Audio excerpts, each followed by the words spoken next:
Hey everyone, welcome to my channel or welcome back. So my name is Katie if you're new, hi, and I'm going to be doing my first update for my Pandas palettes. So I'll have my project playlist linked down below and then my last video up in the cards if you're new and you want to catch up. But just as a quick recap, I have 3 mini palettes that I've been working on this year. I want to sort of finish up some of my older palettes and maybe try to move them out of my collection. I've never fully finished an eyeshadow, so working on mini palettes seemed a little bit more doable and a little bit less intimidating. So I have 3 that I'm working on for this year. 2 of them are eyeshadow palettes and then one of them I use as like highlighters. So my first palette and my focus palette is my Pat McGrath Mini Sublime. So this has 4 shimmer shadows in it and then like sort of a sequin shade that I really don't care for all that much. So my goal for these is to finish as much of the 4 shades as possible, 4 shimmers.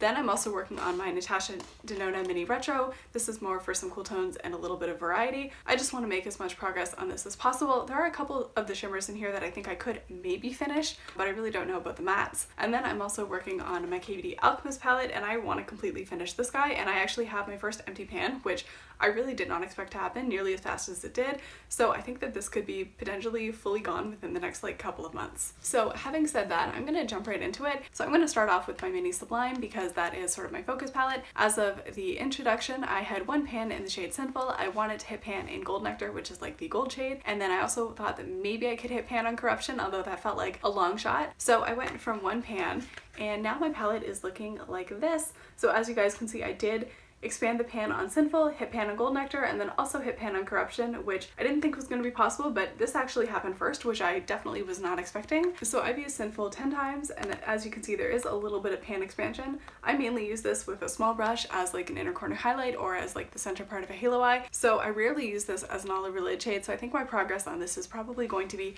fairly slow, but I just do want to like reach for it. It works really well with greens, and also like if I want to add a little bit of brightness to looks done with like especially the gold or the bronze. So I think that's mainly how I'm going to continue to use this. I really don't love it as like an all over lid shade on me. It's a little bit too like light and bright. It just kind of looks a little weird on me if it's like the focus of a look, but it definitely can be incorporated and work well. Then for Gold Nectar, I've used this 12 times and I finally did hit pan yesterday. It took me like quite a bit longer than I expected, considering this is fairly loosely pressed in there, but this is such a pigmented shade that a little goes a long way.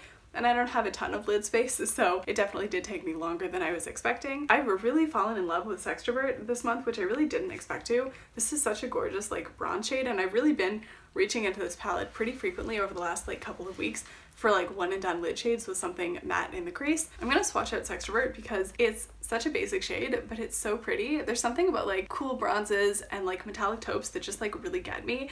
And I think having this in this project, I've just really gained more of an appreciation for it.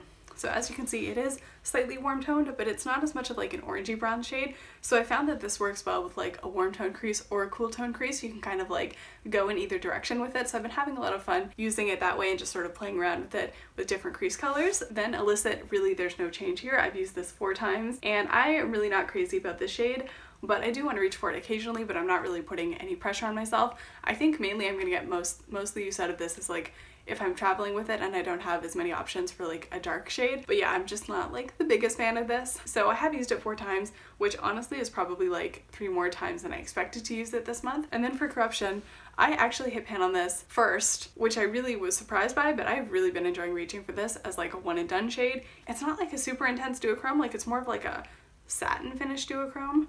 Definitely not as like shiny as any of my like indie singles, but it definitely works. And I think if you're afraid of color, just like getting into duochromes or intimidated by deeper shades, I think this would work really well for you. So I've used this 7 times and I did hit a very, very tiny pan. I feel like the shade is very holiday appropriate, so I feel like I'm going to be getting a lot more use out of this over the next like month or so, especially as we get closer and closer to Christmas.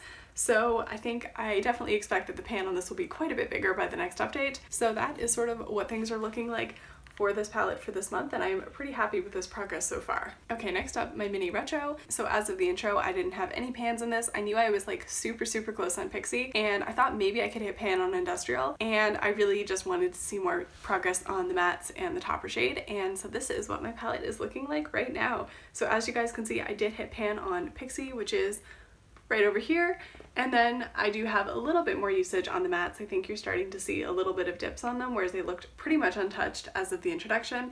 And then I have a super huge dip on Industrial. I am very close to hitting pan on this one. And then I feel like there's a little bit more use on Galaxia as well. I've really been enjoying using Industrial this month. I think now that I'm starting to lose any warmth in my skin from summer and like the sun, because we legitimately have barely seen the sun in the last like 6 weeks. Like it left at the end of October and has not been back since. So I think now that I'm getting more pale, this is actually pulling a lot more green on me. I think my main beef with this is that sometimes this looks really just more like a silver, and I really do like that sort of green undertone to it, and I feel like now that I'm paler, the green is pulling a little bit more green on me, which is what I want. So I have been really enjoying this as like a all over lid shade. Such a pretty shade over a glitter glue. It's so sparkly. It's a little bit lackluster on its own, like over a regular primer, but a glitter glue is the way to go, and it's so sparkly and so gorgeous.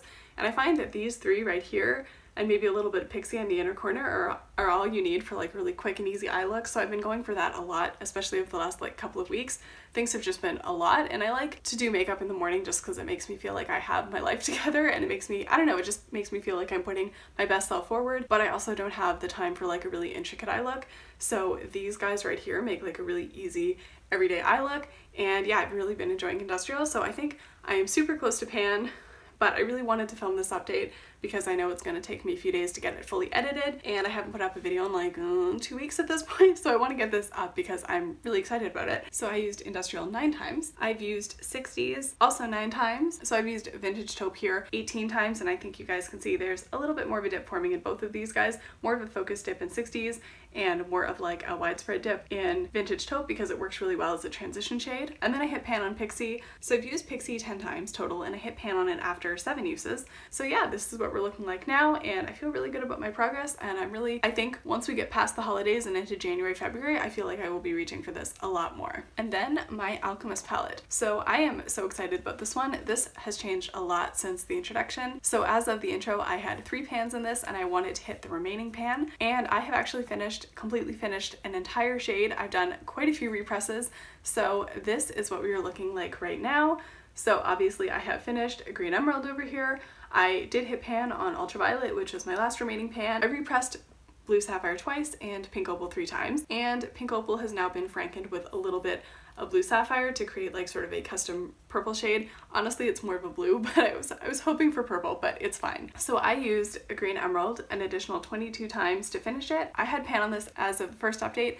I find with this, because the pans are so tiny, and I mainly use these as highlighters with a fluffy brush, once you start to get like a quarter size pan on these, they start to get pretty annoying to use. So I've repressed them a couple times. I think I'll end up continuing to do these because these are a drier formula. They do repress pretty well, so I will say they get a little bit more, the white base shows through a little bit more, and they do get a little bit more powdery after repressing, but they definitely work just fine. So for green emerald, I used this 22 additional times to completely finish it. Decided to repress it after 5 or 6 uses, hit pan after another 5 uses, so 11 uses total, and then 10 additional uses, and it was gone. Then for Blue Sapphire, I did repress this, and I frankened about half of what was left with Pink Opal down here. So I've only used this once on its own, but I do think probably like 15 more uses, and this could potentially be finished. So I'm considering that a goal for the next update. So for Ultraviolet Amethyst, it took me 5 additional uses to hit pan and 9 uses total, and I really do enjoy this. It is really pretty. Like, I just swatched it out, and I don't know if you'll be able to see, it's on top here,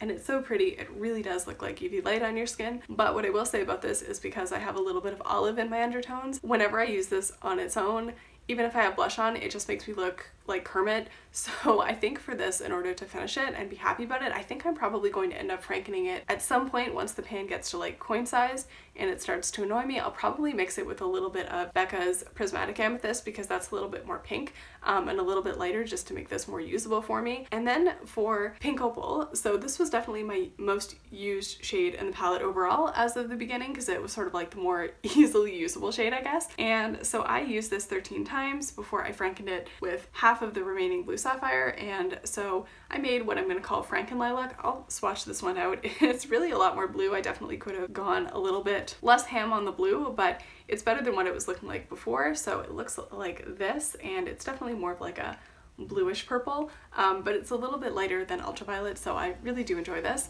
and I think I'm gonna have fun finishing it up. I'm wearing it today. Definitely a little bit more blue than I wanted, but it is what it is. I found that after repressing these, the color changed a little bit. So Blue Sapphire is definitely looking like it has more of a berry base. It's definitely showing more than it did prior to repressing. Green Emerald got a little bit more like gold green, which is actually quite nice and worked well. I don't know about Ultraviolet because that's still in its original form. And then Pink Opal, one of the reasons I frankened it so quickly, I knew I was going to eventually, was just because after I repressed this a couple times, it started looking hot pink. It was definitely still cool toned in its original form, but it had a little bit of like a peachiness to it, which I found just worked better on me. But after repressing, this definitely started to look a lot more hot pink. It looked honestly a lot more like Mars Melter from Kaleidos with a more like white base. So I am definitely happier with it now that it has been frankened. Not quite the color that I wanted, but I'm happy with it. So definitely a lot more usable. So this is what we're looking like now. So that is my update on my product. I am super happy with how things are going. I think things might slow down over the next couple months because some of the remaining shades I think are going to be, aside from Industrial, are going to be a little bit harder to hit. But one of the things, before I talk about goals, I'm gonna start, I think, rolling in a designated companion palette every like month or so, just to sort of make sure that I'm rotating through other palettes in my collection. So I think starting next year, I'll have you guys maybe like vote on what you think my designated companion palette should be. But for right now, I knew I wanted to go for the Milk Gemini palette. If you haven't seen it, you probably have. It looks like this. So it's a very matte heavy palette.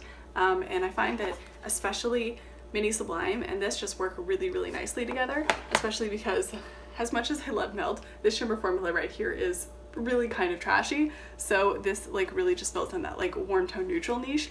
And then these greens obviously will be awesome for the holidays, especially like green and gold. I've really been loving lately because the shade Leo right here is in my Panthos palettes, Panthos eyeshadows, so I've been getting a lot of use out of those guys together. So yeah, I think this is going to be my first designated companion palette. I might hit pan on Leo, I don't know. I'm not really hoping to pan any of these, just to kind of like use them more and just like love this palette because I really do. And I feel like I love it so much I kind of like don't reach for it as much.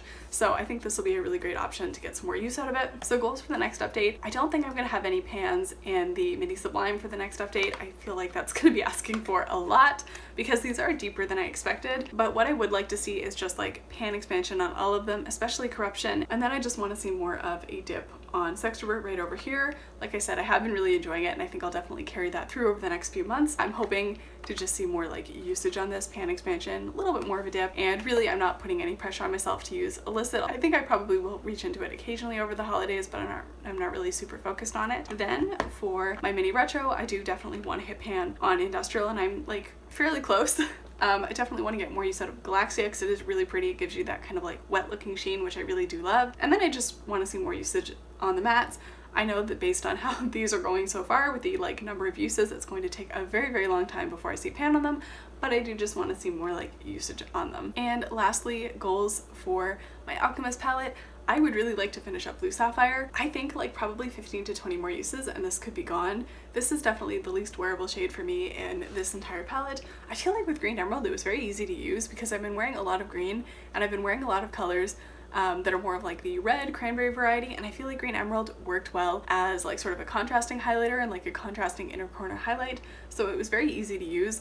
Blue Sapphire does not have that same like cachet for me, but I would like to just lean into it and have it finished and not have to worry about it anymore. I would also like to expand the pan on Ultraviolet, possibly to the point where I could like consider repressing. I think that would be an achievable goal, and especially because I find with these, once you hit pan, the pan expands pretty quickly, and then I want to re-hit pan on my sort of Franken Lilac here, so I think that's doable. I think by the next update I could have 2 empty pans and have half of this gone, which would be super exciting. I feel like at the rate I'm going, this could be gone by like April, which would be awesome. So I think that is pretty much going to wrap it up for this one. Thank you guys so much for watching if you're still here. If you haven't already subscribed and you want to see more of my face, I upload beauty videos once a week.